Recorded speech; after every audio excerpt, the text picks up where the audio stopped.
pense que ce qu'il faut qu'elle fasse, c'est qu'il va y avoir l'épreuve de la terre en plus bientôt là. Ouais, c'est qu'elle se mette de la boue et qu'elle aille voir Gustin au milieu de la nuit et qu'il fasse tu vois, genre quand t'as des regrets, tu sais, que t'as la personne que t'as trahi là qui revient te hanter. Celui qui dit ça est un...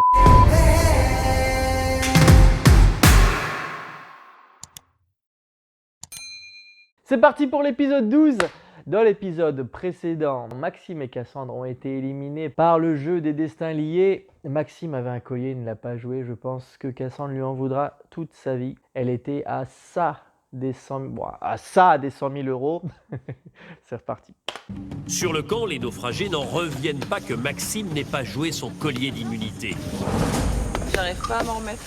J'aurais joué direct. Mais tu sais, de la part de Maxime qui sait tout en détail, des stratégies, de ce qu'il faut faire, de ce qu'il faut pas faire, il aurait pu dégommer qui voulait. Et donc il y a Cécile et personne qui comprennent pourquoi il n'a pas joué son collier. Gustin n'avait pas prévenu son ami que les jaunes allaient voter contre son binôme. Et il a fait l'étonné innocent au conseil.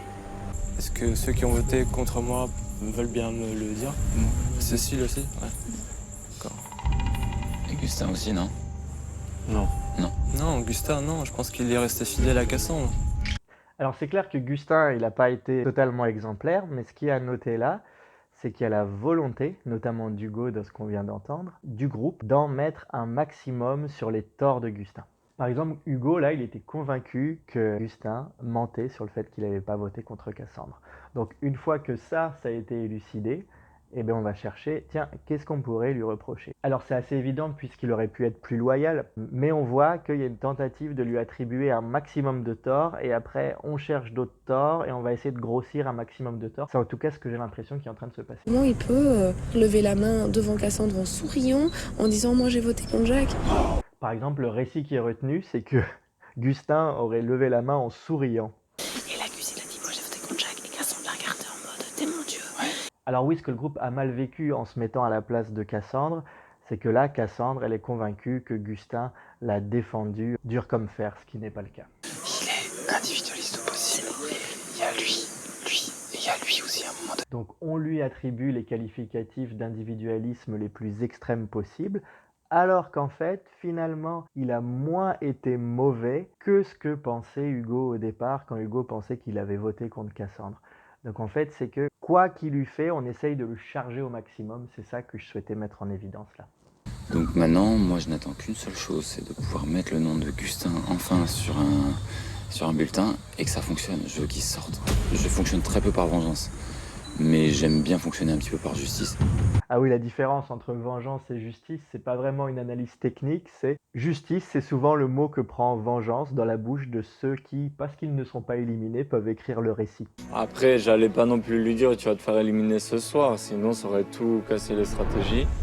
C'était un moment compliqué pour moi parce que j'ai dû faire cette stratégie pour me sauver en fait. Et Maxime avec son collier, il aurait pu me sortir quand il voulait. Là, c'était soit elle, soit moi. Ma foi, c'était pas joli, ouais.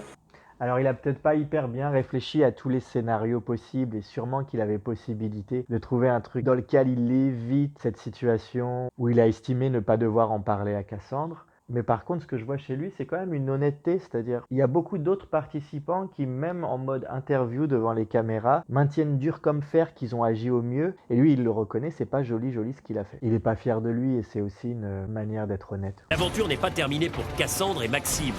Encore étourdis par leur élimination, Voilà, c'est ce qu'on voyait dans la fin de l'épisode précédent. Cassandre et Maxime finalement vont se retrouver sur l'île de la tribu maudite. On découvre enfin l'île dont on nous a parlé depuis le début de l'aventure. Tu sais, là ils découvrent qu'il y avait un canapé, un jacuzzi. Votre mission est de faire croire que c'était horrible. Je m'attendais à une fin tragique. Là, nouveau rebondissement. Ah, il a un message. Celui qui dit ça est un con. Vous êtes revenu à la source de protection. Les Anitos vous attendent pour un dernier duel dans le foyer de la tribu maudite. Mais en fait, ils vont s'affronter l'un contre l'autre. sur le camp, les naufragés sont loin d'imaginer cela. Les gars, bouteille! Du velouté à la volupté, laissez-vous submerger. On est sur quelque chose de doux, on est sur un truc crémeux. Top Chef. Ils courent tellement tous vite. Au ralenti, waouh. Épreuve de confort sera l'épreuve de la boue, mon épreuve préférée. À part toutes les fois où j'ai dit ça aussi c'est mon épreuve préférée, c'est-à-dire presque à chaque épisode. Dès l'instant que vous estimerez que votre seau est suffisamment rempli, qu'il puisse être plus lourd que la tare qui est à l'opposé, si ça bascule, ça veut dire que cette première partie d'épreuve est terminée. Hugo, après le dernier conseil et le départ de 2 ex rouges, vous vous sentez comment? Un peu seul, bien sûr.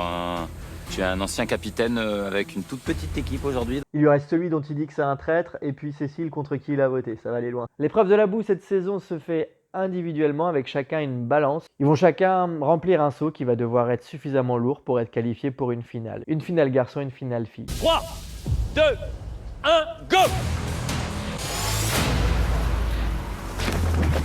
Il aime bien plonger. Dès qu'il faut plonger, c'est le meilleur.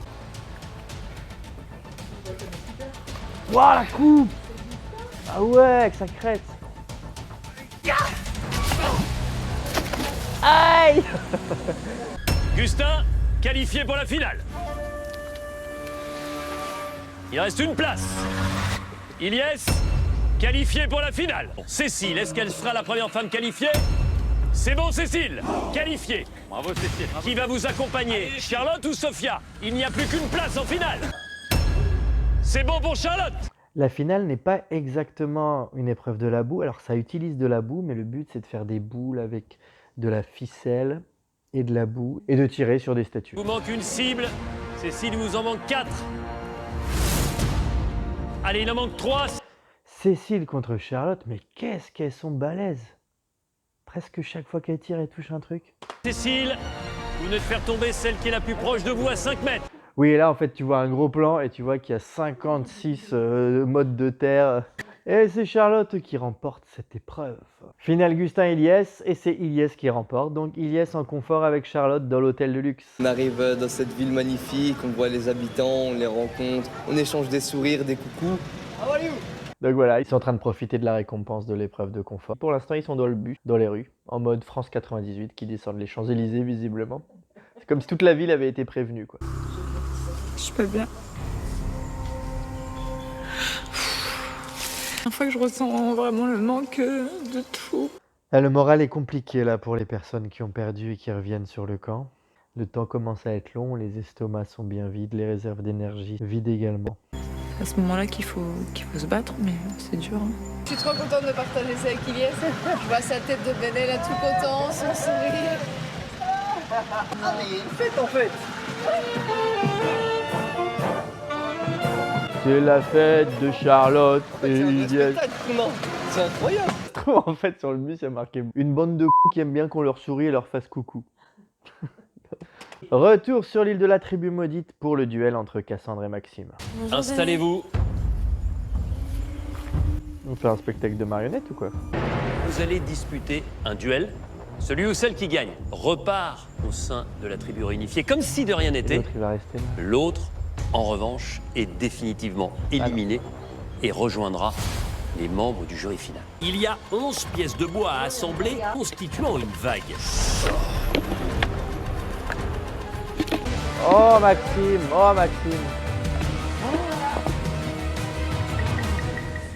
Denis? Je vérifie la continuité. Elle est permanente. La victoire, elle vous revient, Cassandre. Et c'est Cassandre qui remporte cette épreuve du puzzle et qui va réintégrer l'aventure.